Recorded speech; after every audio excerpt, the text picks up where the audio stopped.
Well, good afternoon. Thank you for being here today.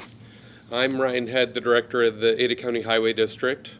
I'll provide a quick briefing and then we will open the floor to questions from the media. I'll start by saying that our agency and our partners here today, ITD, Ada County, and the ACHD Commission are committed to transparency, and we will provide you with the information as we know it. We ask for your patience and understanding as we continue to gather and interpret information. We have made the decision to close the Eckert Road Bridge effective immediately. This decision comes after receiving the results of the most recent inspection. The results that the most recent inspection revealed widespread structural decay that poses a possible risk to public safety.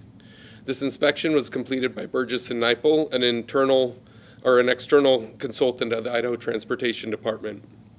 The consultant's assessment found moderate to severe decay of 22 of the 48 bridge pillars, as well as 5 out of 6 timber piles on the center pier. The consultant for the Idaho Transportation Department provided these findings, and the consultant also gave a technical recommendation to limit the weight capacity of vehicles on the bridge to ACHD staff this morning during a review of the inspection report. The technical recommendation given to ACHD was to limit the load to vehicles under 3 tons or 6,000 pounds. When evaluating this as an agency, we determined that the practicality of limiting travel by weight this low is not practical. For reference, a larger personal pickup truck can exceed 3 tons. I also would say my minivan fully loaded with people may exceed 3 tons as well. As such, after careful consideration, we determined that it would be safest to close the bridge to all motor vehicles. Pedestrians and bicyclists can still safely use the bridge and will be allowed to do so. ACHD crews have installed road closure signs on the bridge, along with advanced warning signage to help commuters find alternate routes. The immediate detour for the closure will be Warm Springs to Park Center Boulevard to Bound Way, then to Boise Avenue. We have maps available for those here today, and we will post those maps on the website as well. We understand this closure will create challenges for many in our community. We are also impacted as we are your neighbors, and we appreciate your patience and cooperation as we work towards a long-term solution. Our staff has been in communication with the impacted schools, emergency services, dispatch, and the Army Corps of Engineers. Access to Barber Park will be maintained. While we do not yet know the exact timeline for reopening the bridge, declaring it an emergency, which our ACHD Board of Commissioners did earlier today, allows us to accelerate the process. I want to assure the community this is a top priority for our staff. In fact, our team members already have had meetings today to begin planning the project and can report that work has already begun. To give a little background on the Eckert Road Bridge, it was built in 1954. This bridge is unique in Ada County with its wood piles. Regularly scheduled inspections of the bridge have been completed every 2 years through ITD. An extra inspection of the bridge was done in 2019 after a member of our team learned about a new inspection process that specifically tests the internal condition of the wood piles. The result of that inspection in 2019 did not indicate any major concerns. The same type of inspection was done again in 2024 through ITD's inspection process. The result of that specific inspection showed significant change to the integrity of the wood. At this time, we do not know what may have caused that shift. From previous inspections, we knew the bridge would need to be replaced in the future. Plans for that project were already in place, put into place several years ago, and we were working with the consultant on design. This new information has accelerated that process.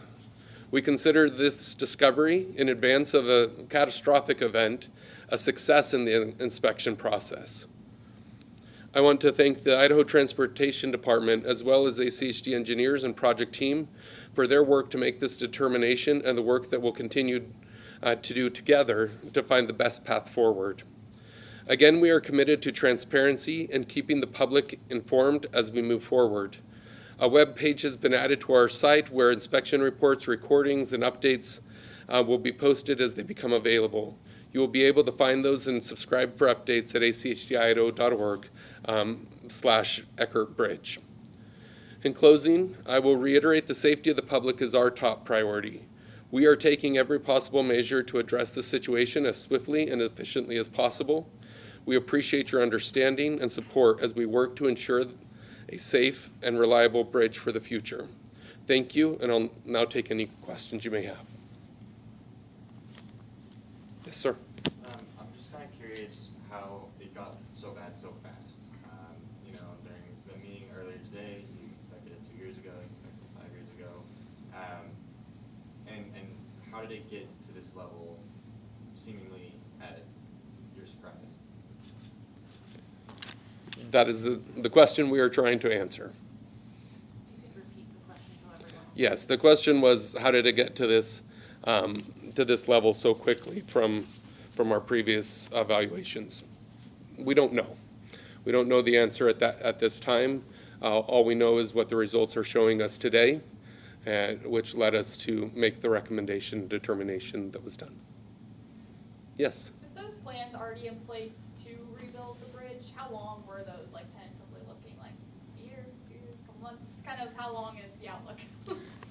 Yeah, based on prior evaluations of the bridge, we didn't see that it was at this accelerated time frame. We were just in the process of starting a concept design and evaluating what would be the best path forward and what would be that timing. We anticipated at some point in the next 5 to 7 years replacing the bridge. Yes. That price tag, I believe, if I remember right, was about $4 million. Does this change that price tag at all for what you previously budgeted for it? So the question was, does this change the price tag of the cost of the project? We don't know yet, as we just have made this recommendations and met today with our crews. We will make sure that the consultant and all information about this are shared openly. We'll share those through our commission meetings and on the website. Ultimately, when you accelerate a project, there can be some additional costs, but there also can be some savings through this process as well. So we'll make sure that that's fully transparent moving forward. Just to follow up on that, do you have any ideas where that funding might come from? Yeah, so the question is, where will funding come from? ACHD, in working with our partners, has established some form of reserves, but we'll also be looking to some additional funding that may become available through the state. The state has funding set up for bridges, and that may be something that we can pursue in helping fund this project. But ultimately, we also may have to look at reallocating or delaying other projects in order to address this. What projects would be delayed in this case, if you had to, off the top of your head, think of some? So the question was what projects may be delayed if this were the case. It's still too early to answer that. We will have an answer to that in the near future, but at this point in time, we don't know. We will be looking for projects, though, that would have cost in next year. So we'll be able to answer that question more in the upcoming weeks. Can you see any of the decay on the bridge right now, or? The question was, can you see any decay on the bridges? We do have an inspection report that has some photos involved that will be made available on our website. That said, the majority of the issues that we're seeing are internal to the piers. So it's structural inside the piers, and that's not necessarily readily available to the human eye. So it was a different type of testing that tested the internal strength of those piers where we found the issues. Would you describe that testing? Is it like you drill into the pier, or how does that work? The question was, how is that testing done? Yes, very, very much along those lines. That it's how do you drill it? Do you drill into the pier? Yes. The simple answer is yes. you do insert something into the pier that tests the strength and the resistance pushing into that pier. Do you think that possibly led to the incline of decay at all? The question was, did that help lead to decay? No, that's how it was discovered. That would have been how we got to that point. Yes. Do you know how many people typically would travel across the Eckert Bridge each day, like an estimation of how many people this is affecting now? About 7,000. So how many people travel over the bridge every day? About 7,000, a little over that. Yes. And does that change over the summer? I know it gets quite busy over the summer months. The question is, how's that impacted over the summer months? Absolutely. We see a major increase with the float season and the events that happen at Barber Park, as this is immediately adjacent to that. Do you have a number on? I don't. Do you know the number that visit the park or float? We don't. It's over 1,200 vehicles daily that enter Barber Park to float on the busiest weekend days, but there's also a shuttle service and things of that nature, so it's an increase from the typical daily use.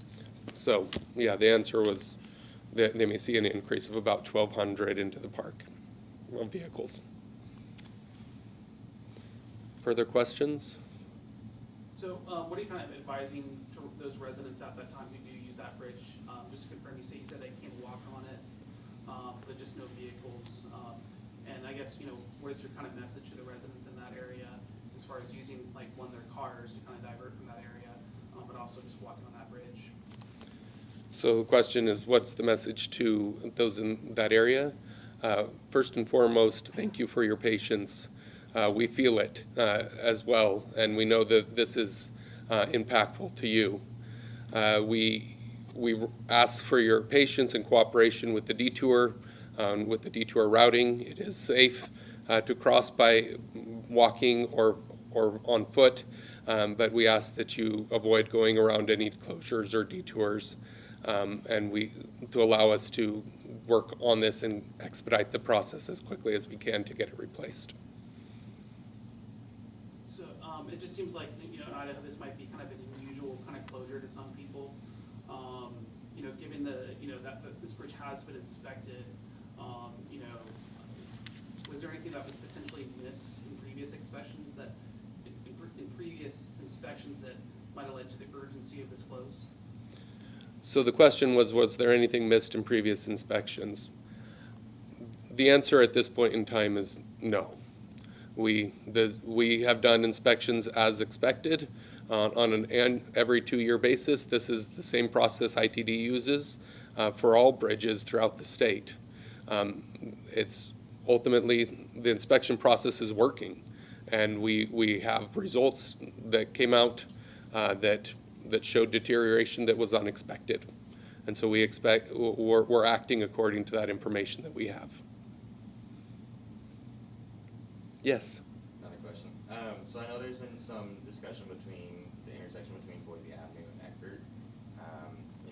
Some folks feel dangerous turning there. Has there been any, would you guys be working on that intersection as well as you're working on this bridge? Is that kind of a consideration here? So the question was the intersection of Boise Avenue and Eckert, and would we be looking at that? Absolutely. That's what the concept study was intended to do initially, was to look at that, to look at access under the bridge for the green belt. That's been a question that's come up over the prior years, as well as how do we align it in a way that makes that work better and is the safest for the public. That does not, our commitment to looking at that does not go away through this process. We'll be exploring all options in terms of how do we get it reopened as quickly as possible, but how do we also make it the best long term? Because when you build a bridge, you build it for a very long time. And we want to make sure that this investment that we're making at a much accelerated pace now is going to be good for the public for many years to come. Any further questions? Okay, well, thank you for coming today, and we appreciate it. We will make sure that all Additional information is available to you as soon as possible and as soon as it's available. And with that, we'll adjourn. Thank you.